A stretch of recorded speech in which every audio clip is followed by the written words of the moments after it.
All right, it's 6:15, so in the morning. Once again, time for me to get ready and go to work. And it's sleeting outside, so not in a big rush. I don't want to be late though. I have to throw that in there because I'm frequently late. I'm late all the time anyway, everywhere I go.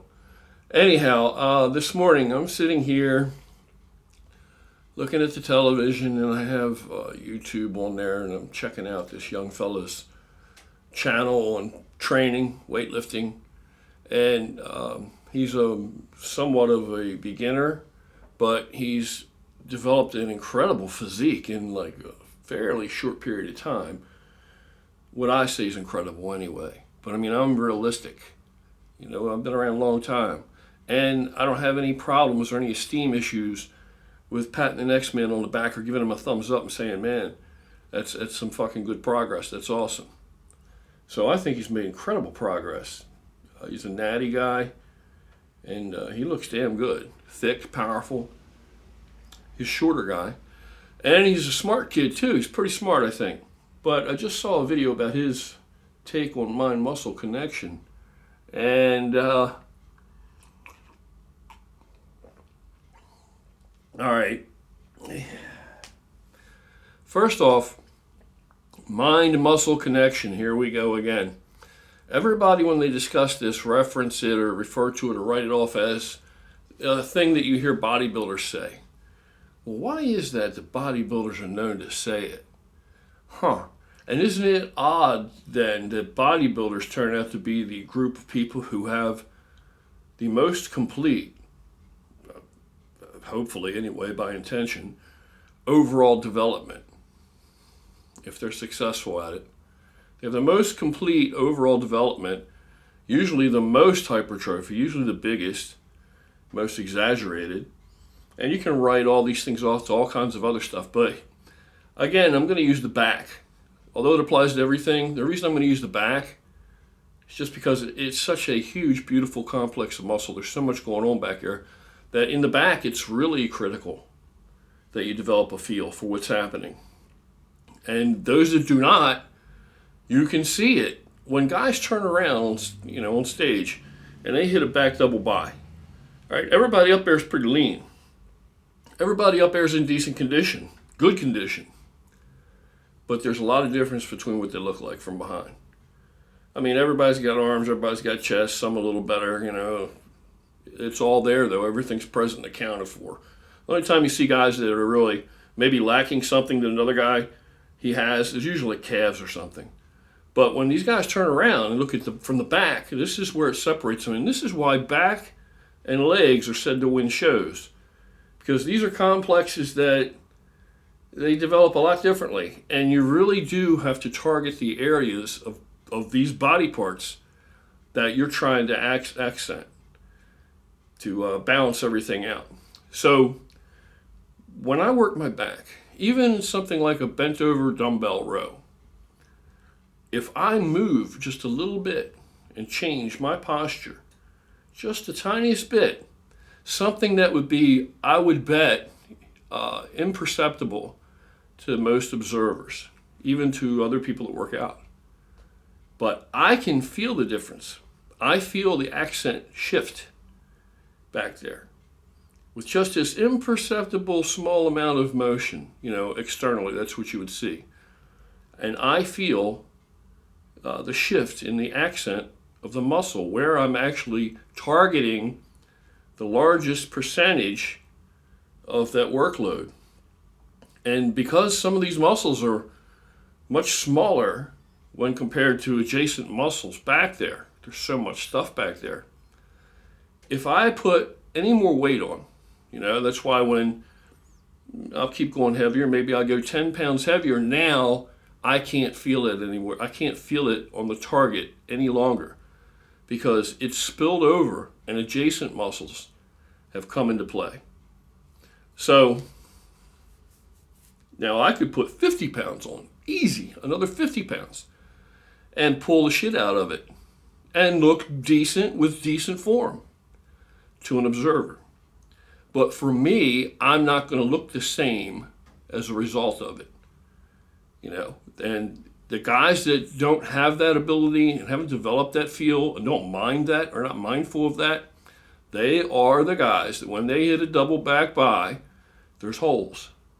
They just don't have the same extent of development. It's not because they're not lean enough, okay? They may be almost just as wide, they may be as thick, but they just don't have the same development back there because there's just a mountain range of musculature back there. And all these smaller muscles, okay, if I just pull for the sake of pulling any amount of weight, and I figure the more I pull, the bigger I'll get. That's true. That's true. But if you're pulling and just thinking, the more I pull, the bigger I'll get, you're going to get bigger. You're going to get thicker and denser. Full speed ahead, damn the torpedoes. But what's it going to look like? There has to come a day, and there will come a day, every single person that's hearing this, if you stay in the game long enough, if you make enough advancement into the world of musculature, you get big enough, in other words, there's going to come a day when you're going to know exactly what I'm talking about. And until you get there, you're not going to know. And if you never get there, you don't need to necessarily know. Because if you just load it up and pull it, you're going to build it back. But there's a whole mess of shit back there.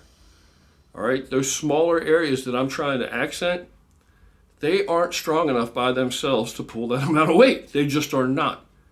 But overall, the back as a complex, oh hell, it's just mad strong. Mad strong. But if you haven't developed that feel, you're not gonna stimulate what you're trying to do. And you're gonna have holes in that physique. It is what it is. And one more thing I need to add in there, just quickly, is when I do pull down certain ways. I do them with one hand, do them with two hands, underhand, overhand grip, neutral grip. Certain things I do, hand grip, hand positions, posture, curvature that I'm pulling on, however I'm doing it.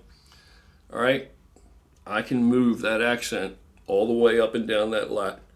I can accent all the way to the very lower insertion, all up into the middle of it, and move that all the way up to the tip top up under my arm, up behind my shoulder, scapula, wherever, at the top insertion. And I've become quite adept at that, and I have a pretty awesome back. If I do say so myself, just being truthful. It's one of my best body parts. So, believe me, without that connection, what else you want to call it? What else you want to call it? I've developed a feel. I can tell what exercise is moving the accent where. What else you want to call it? It's mind-muscle connection. What else you want to call it? Come up with another name, we'll call it that. I don't give a shit.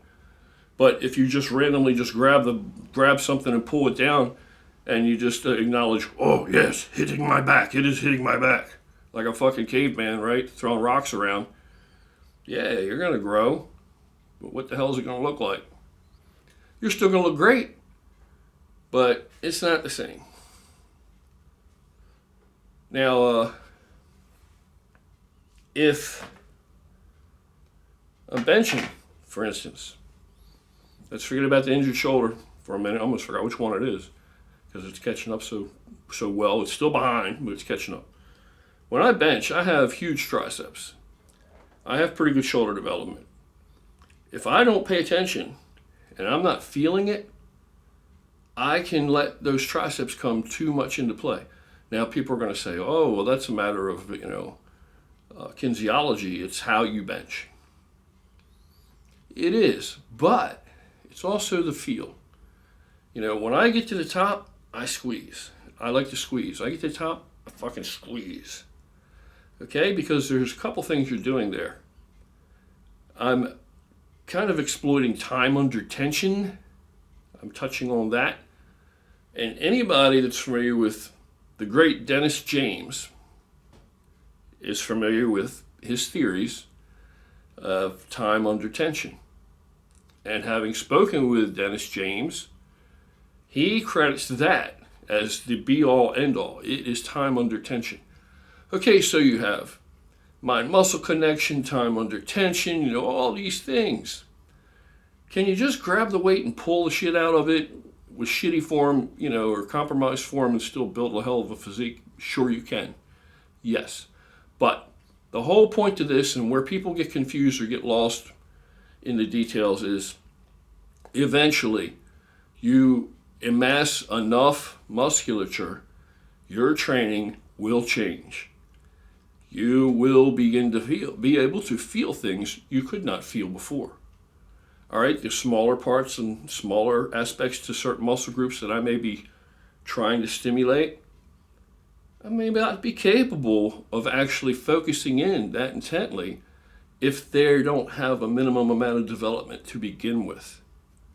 So as you get larger, when you amass enough muscle, you're going to be able to feel and understand all of this. Now, if you don't have enough muscle then like that yet, if you're not there yet, if what you're doing is working, keep doing what you're doing. If it's not broke, don't break it. All right? Everything ain't for everybody at every time. There's a time and place for everything. You understand? You may not need to worry about that right yet. All right, so that's it. Just something quick. I just wanted to throw that out there. This guy thinks mind-muscle connection is bullshit, and I've heard a lot of other people say that too, and that's not the case. Even when I train triceps, you have 3 heads, and yet you got some numbskulls telling you, not this fella, but you have some numbskulls out there saying, oh, you only need 2 exercises, you completely build triceps, that's it. They have 3 heads. So yeah, you can do 1 exercise, and you can hit all 3 heads to some extent. But if you notice that 1 head may be lacking on your particular build or something like that, what do you do about that? Because if you still stimulate it all over as you've been going and gotten you to this point, that one's still always going to be a little behind, right? Theoretically, if everything grows together, that one will still be behind, right? It's like a tire on a car.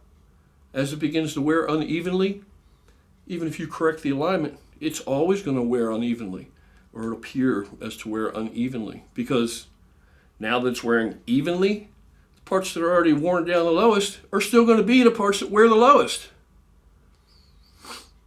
Anyway, that's it. Just food for thought. No big deal.